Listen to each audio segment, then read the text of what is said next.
નમસ્કાર. આજે વાત કરવી છે એક એવા માણસની, એક એવા વિઝનરીની જેણે એક આખા શહેરનો ચહેરો જ બદલી નાખ્યો. પોરબંદરનું નામ પડે એટલે બે જ નામ યાદ આવે, બરાબર ને? ગાંધીજી અને સુદામા. પણ એમની સાથે જ એક ત્રીજું નામ પણ જોડાયેલું છે, જેણે આ શહેરને એની આધુનિક ઓળખ આપી. કોણ છે? તો જવાબ છે નાનજી કાલિદાસ મહેતા. એક એવા માણસ જેમની સફર એક નાના ગામડાથી શરૂ થઈ અને આખી દુનિયામાં ફેલાઈ. પણ એમણે જે કંઈ પણ કમાયું એ બધું જ પાછું પોતાની માતૃભૂમિને સમર્પિત કરી દીધું. ચાલો આજે એમના જીવનની વાત કરીએ. એક ઉદ્યોગપતિ, એક દાનવીર અને સાચા અર્થમાં આધુનિક પોરબંદરના શિલ્પકાર. તો ચાલો શરૂ કરીએ આ પ્રેરણાદાયક ગાથાને.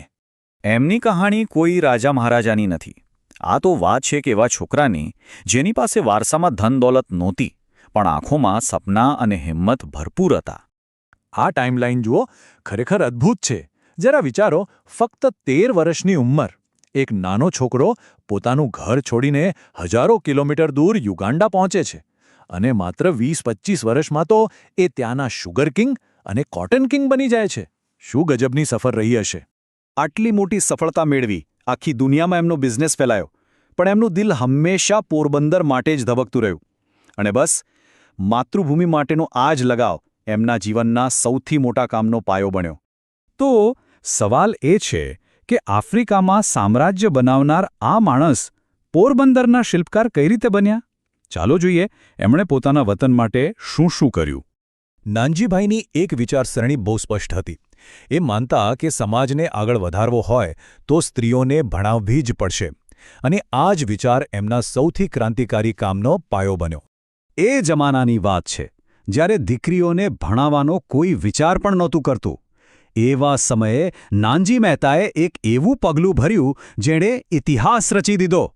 એમણે આર્ય કન્યા ગુરુકુળની સ્થાપના કરી. એક એવી જગ્યા જે હજારો દીકરીઓ માટે જ્ઞાનનું મંદિર બની. અને આ ગુરુકુળ કોઈ સામાન્ય સ્કૂલ નહોતી. અહીંનો અભ્યાસક્રમ જુઓ તો નવાઈ લાગે. એક તરફ વેદ અને સંસ્કૃત, તો બીજી તરફ આધુનિક શિક્ષણ. અને એટલું જ નહીં, તલવારબાજી, લાઠીદાવ, જુડો કરાટે, મતલબ કે દીકરીઓ માત્ર ભણે જ નહીં, પણ શારીરિક અને માનસિક રીતે એકદમ સક્ષમ અને આત્મનિર્ભર બને. હવે નાનજીભાઈ પર ગાંધીજીના વિચારોનો બહુ જ ઊંડો પ્રભાવ હતો. એટલે એમણે નક્કી કર્યું કે બાપુની યાદમાં એમના જન્મસ્થળ પર એક એવો સ્મારક બનાવવું જે સદીઓ સુધી લોકોને પ્રેરણા આપતું રહે. અને એ સ્મારક એટલે કીર્તિ મંદિર. એની ઊંચાઈ 69 ફૂટ રાખવામાં આવી. કેમ? કારણ કે ગાંધીજી 69 વર્ષ જીવ્યા હતા. એટલે કે આ ઇમારતનો દરેક ફૂટ બાપુના જીવનના એક વર્ષનું પ્રતીક છે. કેટલી સુંદર વિચારસરણી! અને આ મંદિરની બનાવટ પણ ખાસ છે. એ ગાંધીજીના સર્વધર્મ સંભાવના વિચારને જીવંત કરે છે. એમાં તમને હિન્દુ, મુસ્લિમ, બૌદ્ધ, જૈન, પારસી, ખ્રિસ્તી બધા જ ધર્મોની સ્થાપત્ય શૈલીની ઝલક જોવા મળશે. જાણે કે આખું ભારત એક જ જગ્યાએ આવી ગયું હોય. નાનજીભાઈનું વિઝન કેટલું બેલેન્સ થતું એ અહીંથી સમજાય છે. એમણે માત્ર સંસ્કૃતિ અને વારસા પર જ ધ્યાન ન આપ્યું. એક તરફ કીર્તિ મંદિર અને ભારત મંદિર બનાવ્યા, તો બીજી તરફ વિજ્ઞાન અને ઉદ્યોગને પણ એટલું જ મહત્વ આપ્યું.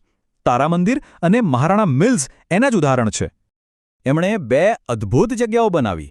એક ભારત મંદિર, જ્યાં આરસ પહાડમાં કંડારેલો આખા ભારતનો નકશો છે, આપણા ઇતિહાસ અને ભૂગોળની ગાથા કહેતો. અને બીજું તારા મંદિર, જે સૌરાષ્ટ્રનું પહેલું પ્લેનેટોરિયમ હતું. એનું ઉદ્ઘાટન પંડિત નહેરુએ કર્યું હતું. મતલબ કે એક તરફ સંસ્કૃતિના મૂળ મજબૂત કર્યા, તો બીજી તરફ વિજ્ઞાનની પાંખો પણ આપી. અને તેઓ એ પણ સમજતા હતા કે સાચો વિકાસ રોજગારી વગર શક્ય નથી. એટલે જ એમણે મહારાણા મિલ્સ શરૂ કરી. આ એક મિલને કારણે હજારો લોકોને નોકરી મળી અને પોરબંદરની આખી અર્થવ્યવસ્થાને જબરદસ્ત વેગ મળ્યો. તો આટલા બધા કામ પાછળ એમની વિચારસરણી શું હતી? કયા સિદ્ધાંતો પર એ ચાલતા હતા? ચાલો એ પણ સમજીએ. એમના જીવનના 3 મુખ્ય સિદ્ધાંતો હતા. પહેલું, સાદગી. અબજોપતિ હોવા છતાં એકદમ સાદું જીવન.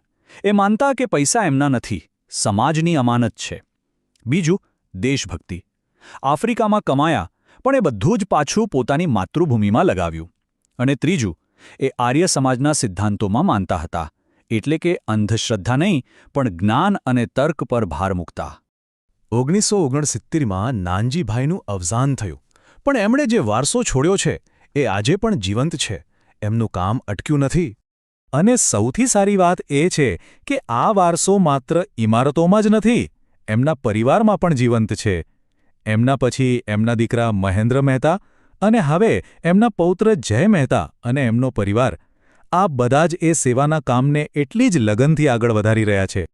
આજે પણ એમનું મહેતા ગ્રુપ પોરબંદરની એ બધી જ સંસ્થાઓને મદદ કરે છે. પછી એ આર્યકન્યા ગુરુકુળ હોય કે કીર્તિ મંદિર. એમ કહી શકાય કે નાનજીભાઈએ જે બીજ રોપ્યું હતું એ આજે એક વિશાળ વટવૃક્ષ બની ગયું છે. તો ટૂંકમાં કહીએ તો નાનજીભાઈએ પોરબંદરને 4 મજબૂત પાયા આપ્યા: સ્ત્રી સશક્તિકરણ, રાષ્ટ્રીય વારસો, આર્થિક પ્રગતિ અને વૈજ્ઞાનિક જ્ઞાન. એમણે ખાલી પૈસા નહોતા આપ્યા, એમણે એક આખું વિઝન આપ્યું હતું. અંતમાં નાનજી મહેતાનું જીવન આપણી સામે એક મોટો સવાલ મૂકી જાય છે કે માતૃભૂમિનું ઋણ ચૂકવવાનો સાચો અર્થ શું છે?